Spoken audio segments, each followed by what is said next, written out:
RPS math স্টেশনের আজকের ভিডিওতে সবাইকে স্বাগতম। আজকে আমরা আলোচনা করব ষষ্ঠ শ্রেণীর অনুশীলনী 3.2 সংখ্যা রেখা ব্যবহার করে নিচের যোগফলগুলো নির্ণয় করো। তো এটা বোঝার জন্য আমরা এই ডান দিকে আমাদের একটা সিঁড়ির একটা ছবি আছে, তো আমরা এই সিঁড়ির উদাহরণটা বোঝার চেষ্টা করি। আমাদেরকে বলা হলো প্রথমে আমরা নেগেটিভ 3 গড় যাব, অর্থাৎ আমি দেখবো যে আমার যে জিরো, এই জিরো থেকে আমি যাত্রা শুরু করব। এই জিরো থেকে যাত্রা শুরু করে আমি 3 গড় নিচে নামবো, তাই না? নেগেটিভ চিহ্নগুলো নিচে আর পজিটিভ হচ্ছে উপরে। তাহলে আমি 1 গড় 2 গড় 3 গড়, এখন আমি নেগেটিভ 3 তে আছি। এবং বলা হলো তুমি আরো এটার সাথে যোগ করো নেগেটিভ 4 গড়। তাহলে আমি এখানে যেখানে আছি এখান থেকে নেগেটিভের দিকে আরো 4 গড় যাব, 1 2 3 4, অর্থাৎ আমি আরো নিচে নামবো। এখন আমি কোথায় আছি? নেগেটিভ 7 এর গড়ে, তাই না? অর্থাৎ আমি যদি এটাকে সরল করি আমি কিন্তু এটাই পাই, নেগেটিভ 3 প্লাসে মাইনাসে -4 এবং নিচে 3 গড় আরো 4 গড়, মোট 7 গড়। এই কনসেপ্টটা যদি আমরা বুঝি তাহলে কিন্তু এই সবগুলো অঙ্ক আমরা করতে পারবো। আমরা বুঝে গেলাম পজিটিভ এবং নেগেটিভ চিহ্ন থাকলে কোথায় কিভাবে উপরে নিচে যাব অথবা ডানে বামে যাব। আর সংখ্যা রেখার ক্ষেত্রে সেক্ষেত্রে ডানে এবং বাম বোঝায়। আমরা প্রথমে দেখতে পাচ্ছি ক নম্বর অঙ্ক 9 পজিটিভ 9 এর সাথে আমরা যোগ করব নেগেটিভ 6 কে। তো আমি 0 থেকে যাত্রা শুরু করে আমি প্রথমে যাব 9 গড়, তো আমি 9 গড় গেলাম।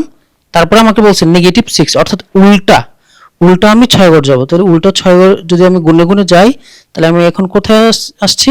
আমি আসছি 3 তে। তাহলে এখন আমি 0 থেকে কতটুকু দূরত্ব অবস্থান করতেছি ওইটাই আমার অ্যান্সার। তো আমি 0 থেকে এখন কোথায় আছি? 3 তে আছি। এই যে পজিটিভ 3 তে আমি এখন আসি, তাইলে এই পজিটিভ 3 হচ্ছে আমার অ্যান্সার। আমরা এখন খ নাম্বার প্রশ্নটা একটু দেখার চেষ্টা করি। খ নাম্বার প্রশ্ন আমাদেরকে বলা হয়েছে প্রথমে আমরা 5 গড় যাব পজিটিভের দিকে, তারপর উল্টা দিকে 11 গড়। তো খুব সহজ, তো আমরা 0 থেকে যাত্রা শুরু করব। 0 থেকে যাত্রা শুরু করে প্রথমে আমরা 5 গড় পর্যন্ত যাব এবং এই 5 গড়ে যাওয়ার পরে এখন এই 5 থেকে আমরা এখন 5 এ আসি। 5 থেকে আমরা 11 গড় উল্টা দিকে যাব। তো 11 গড় দিয়ে আমি উল্টা দিকে যাই, তাইলে আমি এখন কোথায় আসি? নেগেটিভ 6। তাহলে আমার অ্যান্সার হচ্ছে নেগেটিভ 6। এখন আমি যদি গ নাম্বারটা দেখার চেষ্টা করি, গ নাম্বার আমাদেরকে কি বলতেছে? প্রথমে আমি নেগেটিভ 1 গড়ে যাব, 0 থেকে যাত্রা শুরু করে 1 গড়ে গেলাম। আবার বলছেন আরো নেগেটিভ 7 গড়ে যাও। তাহলে আমি এখন 1 থেকে আরো 7 গড়ে যেতে যেতে আমি কোথায় যাব? নেগেটিভ 8 বরাবর যাব। তো আমি এখন আসি কোথায়? এখন আসি নেগেটিভ 8 পর্যন্ত, তাই না? তাহলে আমার অ্যান্সার হচ্ছে নেগেটিভ 8। এখন আমি যদি ঘ নাম্বারটা এখানে করে ফেলি, ঘ নাম্বার আমাকে বলছে নেগেটিভ 5 গড় যাও। আচ্ছা, 0 থেকে যাত্রা শুরু করে আমি প্রথমে নেগেটিভ 5 গড় গেলাম এবং এই 0 থেকে নেগেটিভ 5 গড় আসার পরে এখন বলতেছে আবার পজিটিভ 10, অর্থাৎ 10 গড় ডান দিকে যাও। 10 গড় যদি আমি পজিটিভের দিকে যাই তাহলে আমি এখন কোথায় আছি? পজিটিভ 5 এ আছি। এটাই আমার অ্যান্সার। ঘ নাম্বার হচ্ছে আমাদের পজিটিভ 5 অ্যান্সার। 2 নম্বর প্রশ্ন আমাদেরকে বলতেছে সংখ্যা রেখা ব্যবহার না করে নিচের যোগফলগুলো নির্ণয় করো। এর আগে সংখ্যা রেখা ব্যবহার করছি, এবার সংখ্যা রেখা ব্যবহার করব না। তবে এটা করার জন্য আমাদের অবশ্যই নোট খেয়াল রাখতে হবে। পজিটিভ এবং পজিটিভ সংখ্যা গুণ করলে আমরা পাবো পজিটিভ, নেগেটিভ এবং নেগেটিভ সংখ্যা গুণ করলে আমরা পাবো পজিটিভ, এবং নেগেটিভ এবং পজিটিভ সংখ্যা গুণ করলে আমরা পাবো নেগেটিভ। আবার পজিটিভ এবং নেগেটিভ সংখ্যা গুণ করলে আমরা পাবো নেগেটিভ। তো আমরা যদি ক নম্বর অঙ্কটা দেখি, ক নম্বর আমাদেরকে বলতেছে 11 প্লাস নেগেটিভ 7, বা আমরা এটা এভাবে করতে পারি যে 11 পজিটিভ নেগেটিভ গুণ করলে আমাদের নেগেটিভ 7, তাহলে অ্যান্সার কত হবে? এটা হচ্ছে 4। ক নম্বরটা যদি আমরা একইভাবে করি, প্রথমে আছে আমাদের নেগেটিভ 13, তারপরে আছে আমাদের পজিটিভ 18 যোগ করতে বলছে। ওকে, আমরা যোগ করি। এখানে একটা এই যে নেগেটিভ 13 এর আগে একটা পজিটিভ চিহ্ন থাকে, এটা আমরা লিখি না সাধারণত কনভেনশন অনুযায়ী। তো পজিটিভ নেগেটিভ গুণ করলে নেগেটিভ 13 আর পজিটিভ পজিটিভ গুণ করলে পজিটিভ 18। এটা নেগেটিভ 13 আর হচ্ছে পজিটিভ 18, তাহলে আমাদের থাকে হচ্ছে 5। আমরা যদি গ নম্বর অঙ্কটা একটু খেয়াল করি, গ নম্বর আমাদেরকে বলা হচ্ছে নেগেটিভ 10 প্লাস পজিটিভ 19, বা এটাকে আমরা এভাবে লিখতে পারি পজিটিভ 10 প্লাসে প্লাসে গুণ করলে প্লাসই হবে, বা এটাকে 19 প্লাসের বড় এবং তাহলে থাকবে প্লাসের 9। আর ঘ নাম্বার যদি আমরা একটু করার চেষ্টা করি, নেগেটিভ 1 এটাকে যোগ করবো আমরা নেগেটিভ 2 এর সাথে এবং এটাকে যোগ করব নেগেটিভ 3 এর সাথে। তো আমরা আমাদের এটা কি পাই নেগেটিভ 1, পজিটিভ আর নেগেটিভ গুণ করলে নেগেটিভ 2, আবার পজিটিভ নেগেটিভ গুণ করলে নেগেটিভ 3, তাহলে সবগুলো নেগেটিভ। নেগেটিভ কয়টা আছে টোটাল? নেগেটিভ 6টা। তাহলে এটা আমাদের অ্যান্সার। ও নাম্বারটা তোমাদের হোমওয়ার্ক থাকবে। 3 নং প্রশ্ন বলা হচ্ছে যোগফল নির্ণয় করো। এর আগে কিন্তু ডাইরেক্ট যোগ বলে দিছিল, এবার হচ্ছে সংখ্যা দিয়ে দিছে।